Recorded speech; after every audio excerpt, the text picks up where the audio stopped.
नमस्कार, मी आता उभा आहे भोर तालुक्यातील डेरे गावात. इथं असलेल्या डोंबेवाड्यामध्ये ना आम्ही सहज म्हणजे आलो. कसं माहिती आहे का, सगमच्या मागे जायला आलो त्यावेळेस घरामध्ये आलो होतो.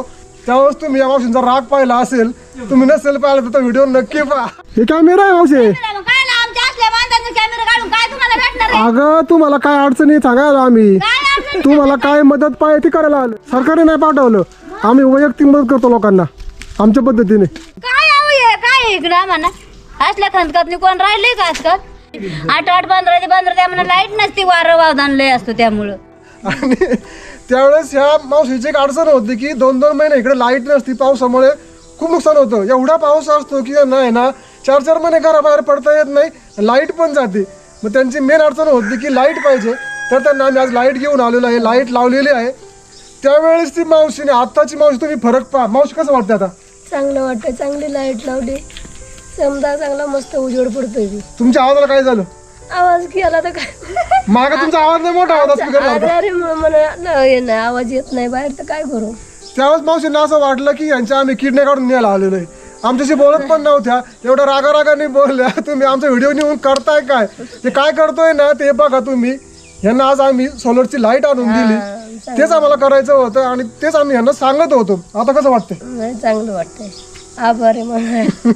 अगदी चांगलं केलं त्यांनी, आमचं काय वाईट केलेलं नाही, काय नाही, चांगलं केलं. आम्हाला लाईट दिली, उजेड बी चांगला, चेअर पोरलंय आमच्या घरामध्ये, त्यामुळं लाईट नाही. एकलं घर रानामध्ये नाही म्हणजे लय अडचण. गुरं आमची जनावर बी बाहेर जात नाहीत, गुरं मुलं बी बाहेर निघत नाहीत.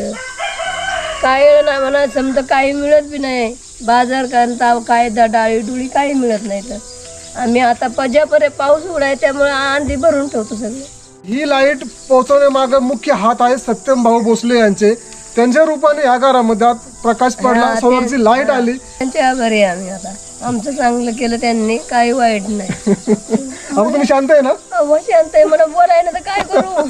आता कसं झालंय, मावशी आजारी पडल्यामुळे त्यांचा आवाज गेलाय. नाहीतर आवाज कसा आहे तुम्हाला माहिती आहे बरोबर. धन्यवाद मंडळी, तुम्ही केलेली मदत. तुमचे आभार मावशी. तुमच्या अगदी राहू द्या. चांगलं केलं आमचं. डिव्हिजन एकच आहे. तिकडचा जरी खांब पडला तर ह्या भागात लाईट बंद, इकडचा पडला तर तिकडे बंद. अशी लाकडं आणलेली, त्याचा चुलीला एवढी जोडायची, ते करायचं उजोड. नाही तर गोड्या तेलाचा आपण देवाला वात लावतो ना, अशा प्रकारे वात करायची. मग काय करणार? बरोबर आहे. हाय परिस्थिती तीच सांगितली. आणि ते मी काय तुम्हाला म्हणलं होतं की एवढं जर आमचं खोटं वाटत असलं तुम्ही एक वेळा पावसामुळे तुम्ही येऊन जा. आम्हाला हेच करायचं होतं, पण तुम्ही तेव्हा आमचं ऐकूनच घेत नव्हतं. म्हटलं करून दाखवा बोलण्यापेक्षा, म्हणून आम्ही आलो खास तुमच्यासाठी.